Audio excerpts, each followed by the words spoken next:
오늘은 사라진 직업, 매를 맞고 돈을 벌었던 조선시대의 매품팔이 이야기입니다. 조선시대 형벌 중에는 매를 맞는 형벌들이 많았죠. 가장 유명한 것은 십자 모양을 한 나무에 사람을 묶어놓고 곤장으로 엉덩이를 때리는 장형이 있습니다. 말만 들어보면 야만적이기도 하면서 웃음거리가 될 것 같기도 하죠. 하지만 장형은 생각보다 무서운 형벌이었습니다. 장형을 받은 죄수는 엉덩이 가죽이 모두 벗겨지는 것은 물론 심할 경우에는 목숨까지 잃을 정도였습니다. 매질에 사용된 도구들이나 매질을 하는 방식도 다양했죠. 볼기짝을 맞거나 발바닥을 맞는 등 다소 가벼워 보이는 형벌들도 존재했습니다. 하지만 이런 형벌들도 찢어지거나 발가락이 잘려나갈 정도로 상당히 고통스러운 형벌들이었습니다. 우리가 보는 것이랑 달랐던 것이죠. 당연한 말이겠지만 굳이 매를 맞고 싶어하는 사람은 없었습니다. 특히 양반들은 더욱 맞기 싫어했겠죠. 조선 초기에는 양반들이 죄를 지을 경우 속전이라는 벌금을 내고 매질을 피할 수 있었습니다. 하지만 인류의 역사상 가장 위대한 시대라고 평가받는 18세기 때 조선 역시도 외구와 대륙의 공격을 겪으며 변화가 생기기 시작했죠. 가장 먼저 변하기 시작한 것은 조선의 수공업이었습니다. 후기를 맞이한 조선은 대동법의 실현과 함께 수공업이 발달했고 생산력이 좋아지면서 자연스럽게 시장이 활성화되었죠. 시장의 활성화는 곧 화폐가 필요해졌다는 의미였습니다. 조선은 상업의 발달과 함께 화폐가 활성화되었고 화폐의 등장으로 상인들은 굳이 쌀이나 곡식 같은 음식을 쌓아둘 필요가 없어지며 부를 축적하게 되었죠. 곡식은 썩지만 돈은 썩지 않으니까요. 이런 부자 상인들의 등장으로 조선 사회는 신분에도 큰 변화가 생겼습니다. 절대 흔들릴 것 같지 않던 신분이라는 것이 돈이라는 현실적인 물질이 생기면서 흠집이 나기 시작한 것이죠. 과거에 급제하지 못해 몰락하는 양반들과 부를 쌓고 그 돈으로 신분을 사는 상인이 생긴 겁니다. 한번 노비는 끝까지 노비이며 자식들도 모두 노비가 된다는 공식이 깨지기 시작한 것이죠. 부를 쌓아 갑작스럽게 양반이 된 자들은 정통성과 인맥이 없었습니다. 그리고 신분이 올라갔다고 해도 마을 사람들은 신분을 샀다는 것을 다 알고 있었죠. 이 말은 더 이상 양반이라고 해서 벌금으로 매질을 피할 수 없게 되었다는 말과 같았습니다. 하지만 피할 수만 있다면 어떻게든 피하고 싶은 것이 매였습니다.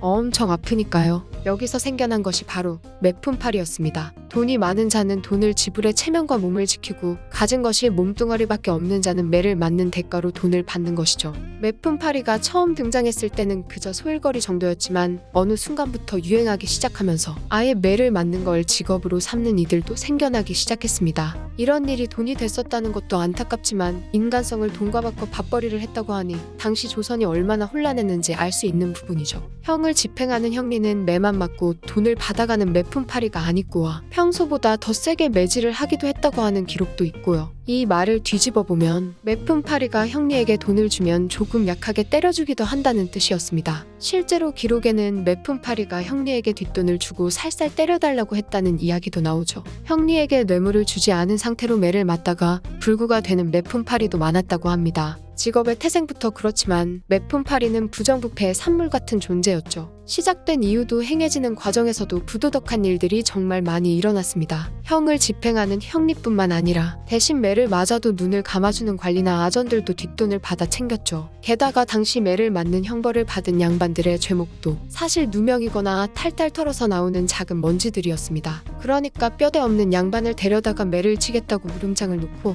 매품팔이를 통해서 뒷돈을 챙기는 부정부패가 유행한 것이죠. 저번 영상인 조방꾼과 마찬가지로 매품팔이 역시 떳떳하지 못한 일이었기에 기록을 찾아볼 수 있는 곳이 별로 없습니다. 매품팔이에 대한 일화 중에 그나마 제일 유명한 것은 흥부전이죠. 흥부전을 보면 김자수가 흥부를 불러다가 30냥을 줄 테니 군영에 가서 대신 매를 맞고 오라고 하는 대목을 볼 수 있습니다. 이때 흥부는 30냥으로 어떻게 사용할지 궁리를 하죠. 당시 30냥은 반년치벌이와 맞먹었다고 합니다. 물론 실제로 곤장을 한번 맞고 오면 30냥씩 챙길 수 있었던 것은 아니었고 대충 100대에 7냥을 받을 수 있었다고 나오죠. 흥부전 이외에도 구석구석 찾아보면 조선시대에 매품팔이를 했던 기록들을 드물게나마 찾아볼 수 있습니다. 안주에 살던 한 매품팔이의 일화도 재밌죠. 그래 등장하는 매품팔이는 안주에서 매를 대신 맞으며 밥벌이를 하는 인물로 소개가 되는데 어느 날은 다른 군에서 5개미의 곤장 7대를 맞을 한 사람을 구했다고 합니다. 안주에 사는 매품팔이는 돈을 벌 생각에 바로 나섰죠.